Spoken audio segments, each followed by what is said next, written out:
They mocked the quiet kid until he revealed his secret. Now they're terrified.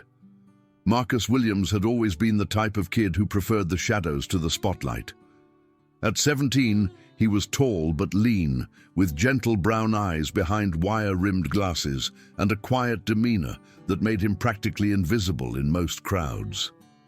When his family moved to Ridgemont High School in the middle of junior year, he hoped to blend in seamlessly, finish his education without drama, and move on to college. What he didn't expect was to become the primary target of the school's most notorious bullies within his first week. The trouble started on a Tuesday morning in the cafeteria. Marcus had just sat down with his tray of lukewarm pizza and chocolate milk when Tyler Brennan and his crew descended upon him like vultures. Tyler was everything Marcus wasn't, broad-shouldered, loud, and confident in the way that only comes from never having been challenged. His two closest friends, Jake Morrison and Derek Walsh, flanked him like bodyguards, their matching varsity jackets and sneering expressions completing the intimidating picture. "Well, what do we have here?" Tyler's voice carried across the cafeteria, drawing the attention of nearby tables. "Fresh meat."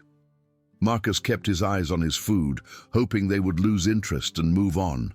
He had dealt with bullies before at his old school, and he knew that engaging usually made things worse. But Tyler wasn't the type to be ignored. "Hey, Four Eyes, I'm talking to you." Tyler's hand slammed down on the table, making Marcus's milk carton jump. "What makes you think you can just waltz into our school and sit wherever you want?"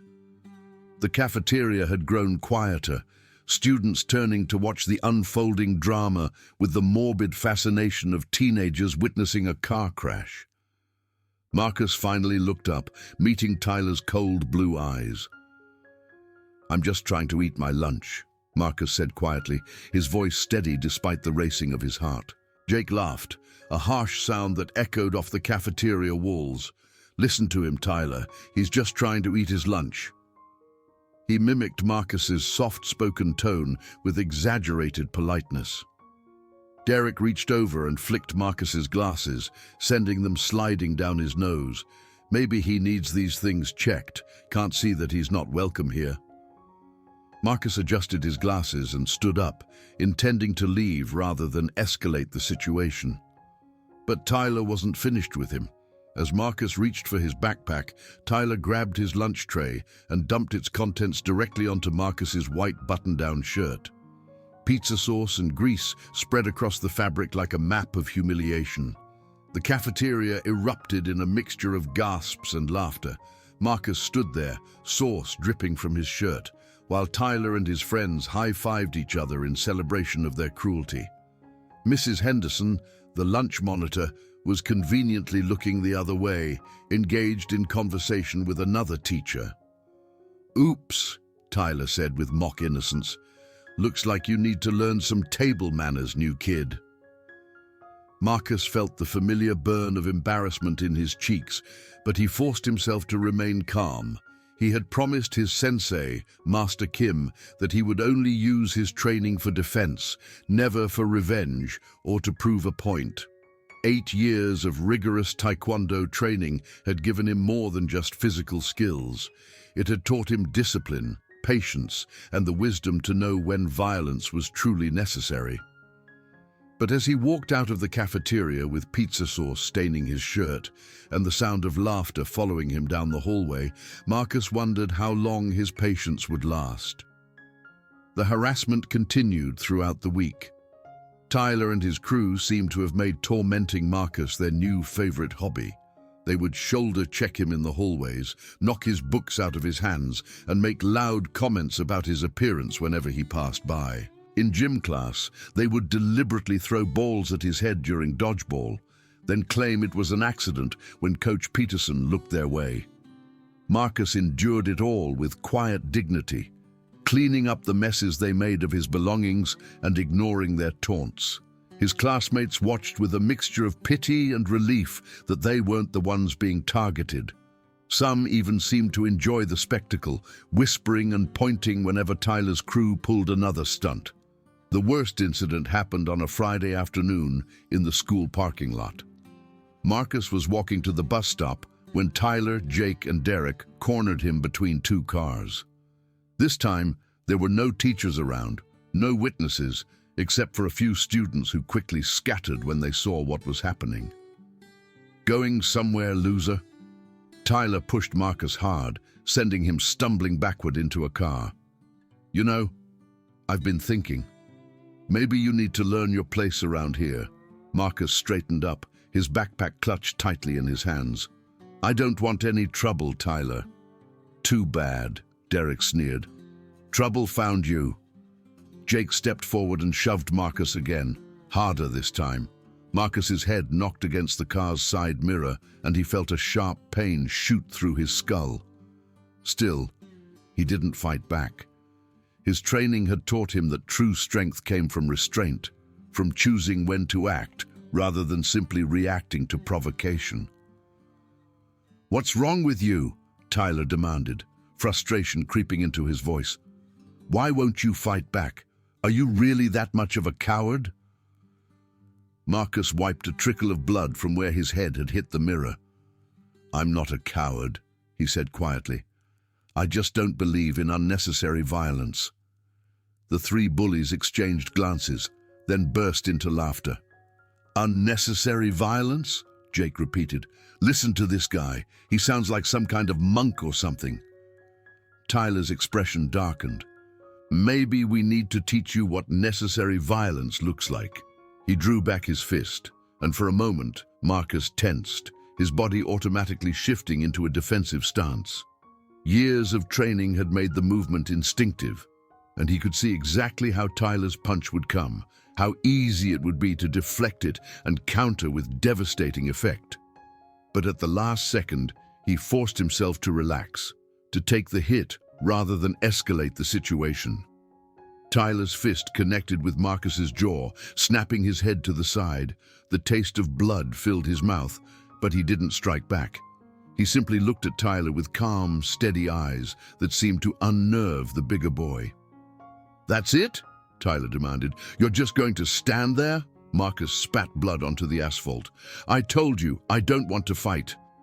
The three boys exchanged confused glances. They had expected fear, tears, begging, anything but this quiet acceptance. It was as if Marcus was operating by a completely different set of rules than they understood. Finally, Tyler stepped back, his confusion giving way to disgust.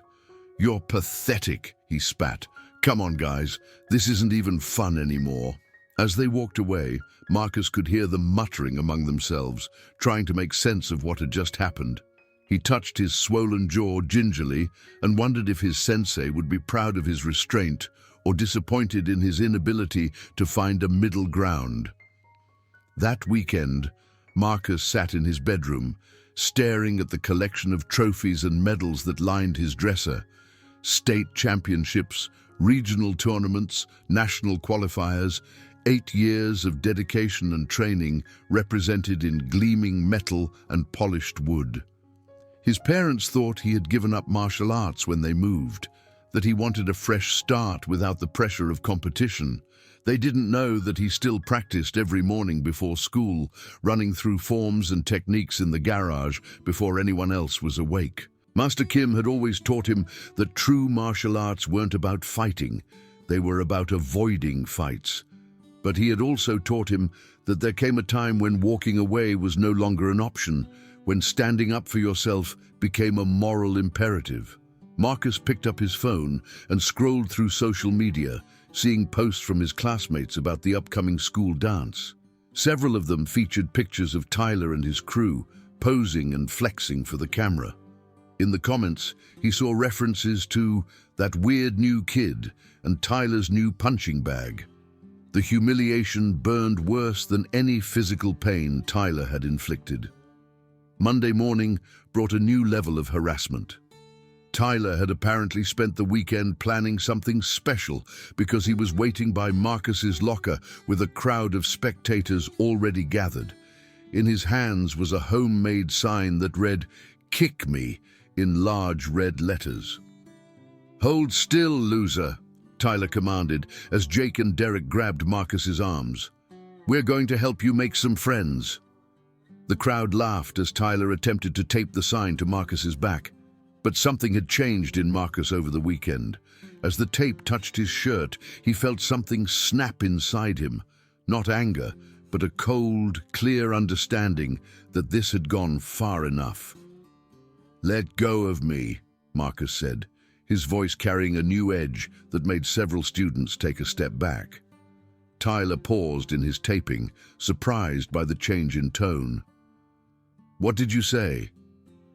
Marcus turned around slowly, and for the first time since arriving at Ridgemont High, he looked directly into Tyler's eyes without flinching.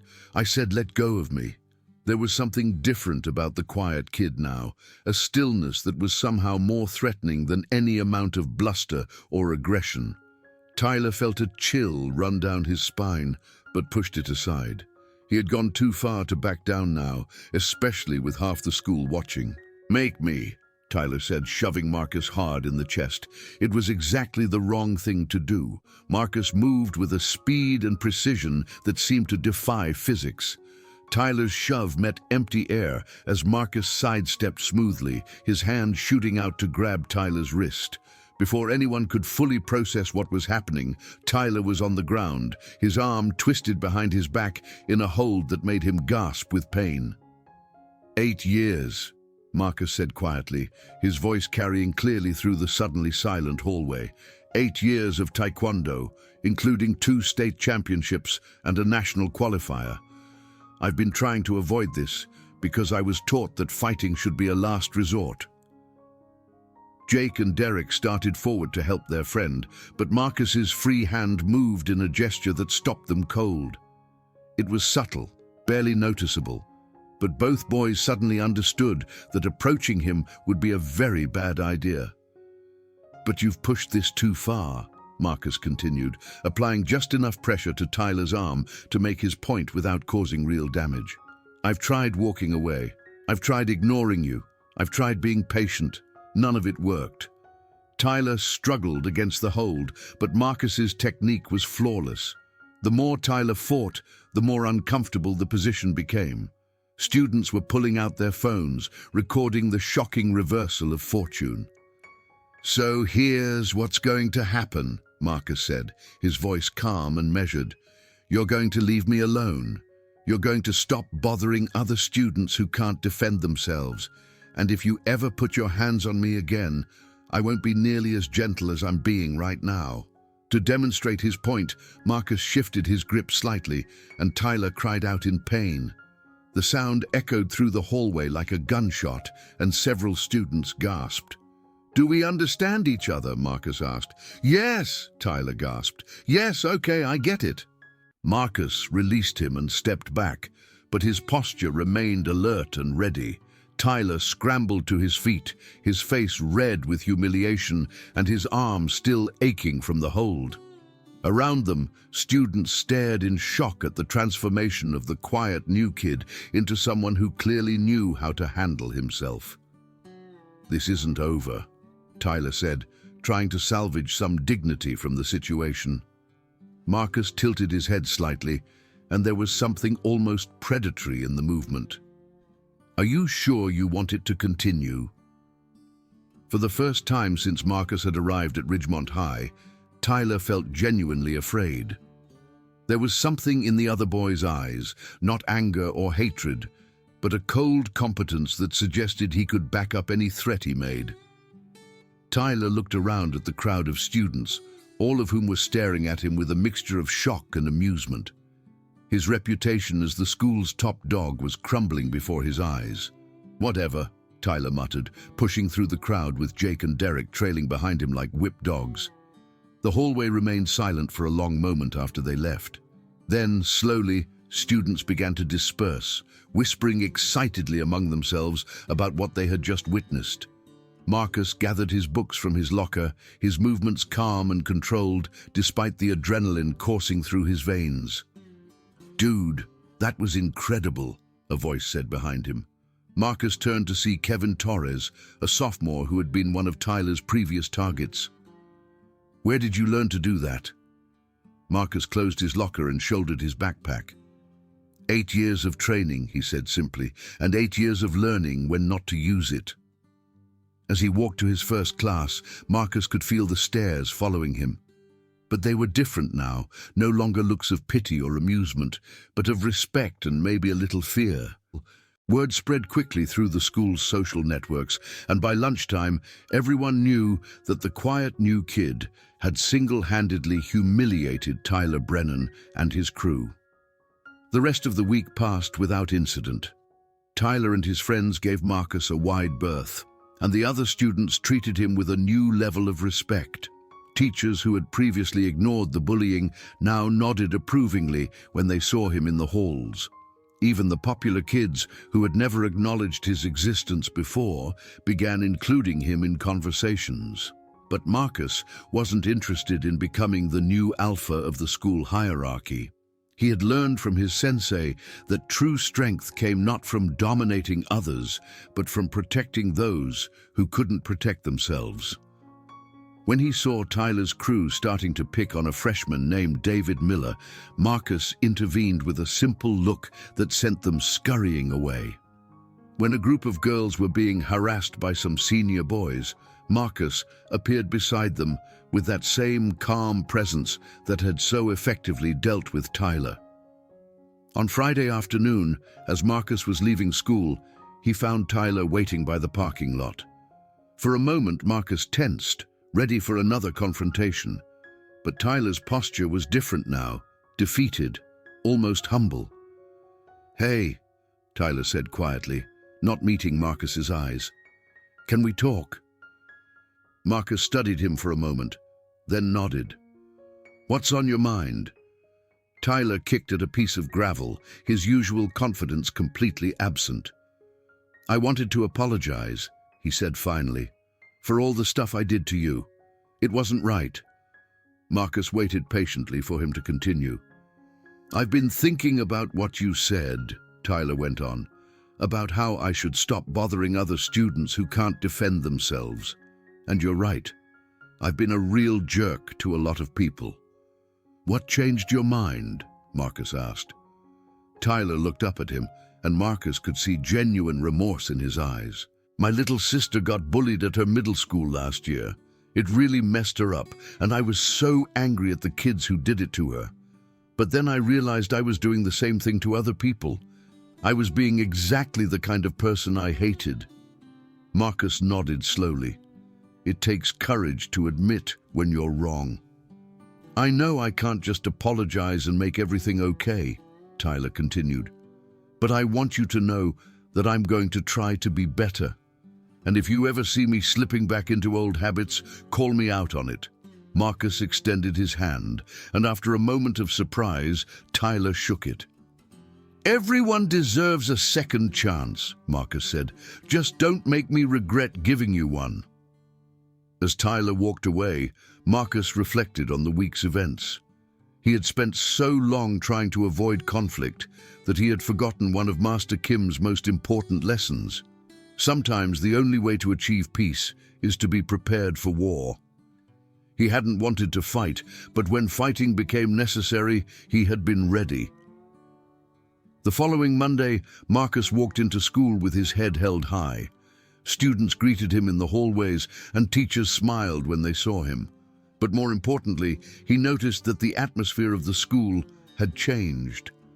Without Tyler's crew terrorizing other students, a sense of safety had returned to Ridgemont High. Kids who had been targets before were now walking with confidence, participating in class discussions, and generally seeming happier.